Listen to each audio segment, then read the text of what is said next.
Hello दोस्तों, PKGS classes में आप लोगों का हार्दिक अभिनंदन है, स्वागत है। तो दोस्तों, आज से हम तूफान सीरीज का एक श्रृंखला स्टार्ट किए हैं, जिसमें GK GS और करंट अफेयर्स के महत्वपूर्ण क्वेश्चन का समायोजन किया गया है। दोस्तों, अगर ये वीडियो आप लोगों को अच्छा लगे तो ज़्यादा से ज़्यादा विद्यार्थी के पास जोड़े, ताकि आपको भी लाभ हो और उसको भी लाभ हो। तो चलिए दोस्तों, शुरू करते हैं। पहला क्वेश्चन है कि ज्वाइंट पर हड्डी के सतह को, मानव शरीर के जो ज्वाइंट होता है उनके हड्डी के सतह को मुलायम करती है। तो इसका आंसर होगा कार्टिलेज। उसके बाद है अस्थि से अस्थि के जोड़ को कहा जाता है तो लिगामेंट्स। मांसपेशी एवं अस्थि के जोड़ को, जी हाँ दोस्तों, मांसपेशी और अस्थि के जोड़ को टेंडन कहा जाता है। अगर अस्थि और अस्थि के जोड़ पूछ दे तो उसे लिगामेंट्स कहते हैं। पसलियों की कुल संख्या, मानव शरीर में अगर पसली की संख्या पूछे तो 24, और अगर जोड़ी पूछ दे तो 2 से हम भाग देकर यानी 12 जोड़ी पसलियाँ पाई जाती है। मानव मस्तिष्क में हड्डी की कुल संख्या 8 होती है और मनुष्य के चेहरे में हड्डी की कुल संख्या 14 होती है।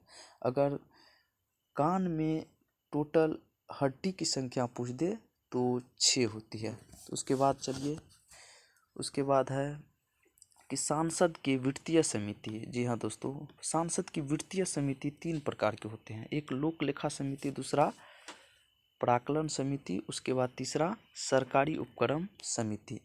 लोक लेखा समिति की बात करें तो लोक लेखा यानी लोक लेखा, इसको हम ऐसे याद कर सकते हैं। लोक लेखा यानी लिखना है तो लिखो 15 और 7, यानी 15 जो है लोकसभा के सदस्य होते हैं और 7 राज्यसभा के सदस्य होते हैं। प्राक्कलन में 30 सदस्य होते हैं जो कि सभी लोकसभा के सदस्य होते हैं। उसके बाद है सरकारी उपकरण समिति, 3 प्रकार हो गया। उसके बाद है कैग। तो यहाँ पर एक इम्पोर्टेंट पॉइंट दिया गया है कि कैग यानी कंट्रोलर ऑडिटर जनरल, जिसका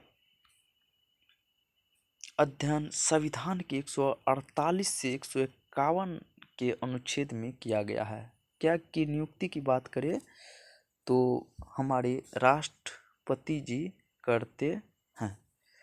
उसके बाद प्राक्कलन समिति सांसद की सबसे बड़ी समिति है, जिसमें 30 सदस्य जो कि टोटली लोकसभा से मनोनीत होते हैं। जी हाँ, यहाँ पे प्राक्कलन समिति दिया गया है, 30 सदस्य होते हैं, इनमें राज्यसभा का सदस्य नहीं होता है।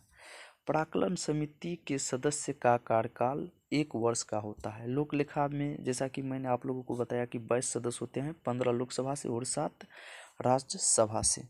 उसके बाद है कि लोक लेखा समिति को, जी हाँ दोस्तों, लोक लेखा समिति को प्राक्कलन समिति की जुड़वा बहन कहा जाता है। उसके बाद है 8 मार्च, यानी 8 मार्च को अंतर्राष्ट्रीय महिला दिवस मनाते हैं। उसके बाद विश्व उपभोक्ता अधिकार दिवस 15 मार्च को मनाते हैं। विश्व वानिकी दिवस 21 मार्च को मनाते हैं। ये सभी जो दिवस, जो महत्वपूर्ण डेट दिया गया है, वो एग्ज़ाम के पॉइंट ऑफ व्यू से काफ़ी महत्वपूर्ण है। उसके बाद है विश्व जल दिवस। जी हाँ दोस्तों, 22 मार्च को विश्व जल दिवस मनाया जाता है। अगर 22 तारीख की बात करें तो 22 मार्च को जल दिवस, 22 अप्रैल को पृथ्वी दिवस और 22 मई को मनाते हैं जैव विविधता दिवस।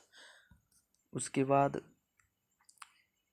विश्व मौसम दिवस 23 मार्च को मनाया जाता है। उसके बाद विश्व टीबी दिवस 24 मार्च को मनाते हैं। पृथ्वी दिवस 22 अप्रैल को मनाया जाता है।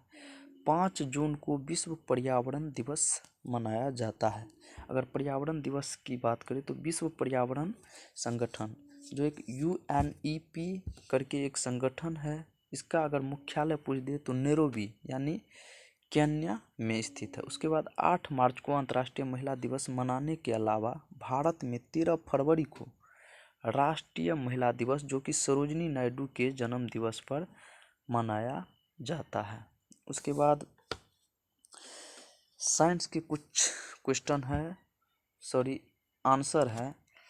तो दोस्तों ये प्लेटफॉर्म के टेस्ट सीरीज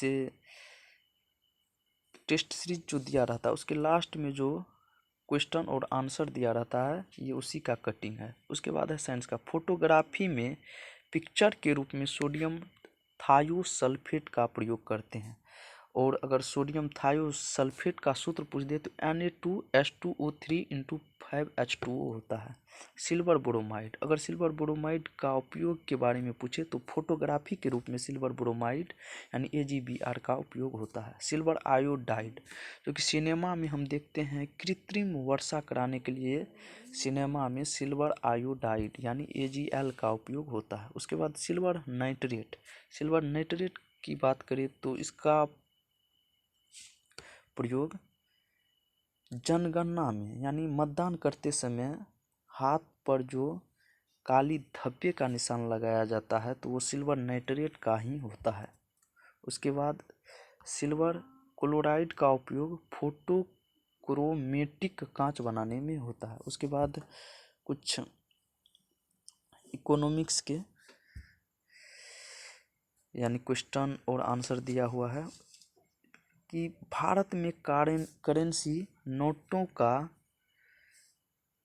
नोटों पर जो उसका मूल्य होता है 15 भाषाओं में लिखा गया है। पृष्ठ भाग पर नोटों पर 15 भाषाएं अंकित हैं।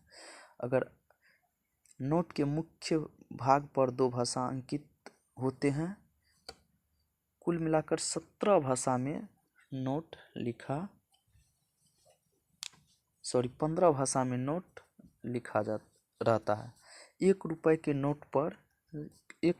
नोट और सिक्के पर वित्त मंत्रालय द्वारा जारी किया जाता है। अगर पूछ दे कि 1 रुपए का नोट किसके द्वारा जारी किया जाता है तो वित्त मंत्रालय के द्वारा। उसके बाद 1 रुपए से अधिकतम जैसे 5 रुपए, 10 रुपए, 100 रुपए यानी 1 रुपए से ज़्यादा का जो सिक्का या नोट होता है वह सीधा RBI के गवर्नर जो कि अभी RBI के गवर्नर द्वारा जारी किया जाता है। अगर पूछते RBI के गवर्नर तो अभी शक्तिकांत दास है जो कि 25वें नंबर के गवर्नर जनरल है। 24वें नंबर की बात करें तो उर्जित पटेल जिनका एक फेमस बुक है ओवरड्राफ्ट।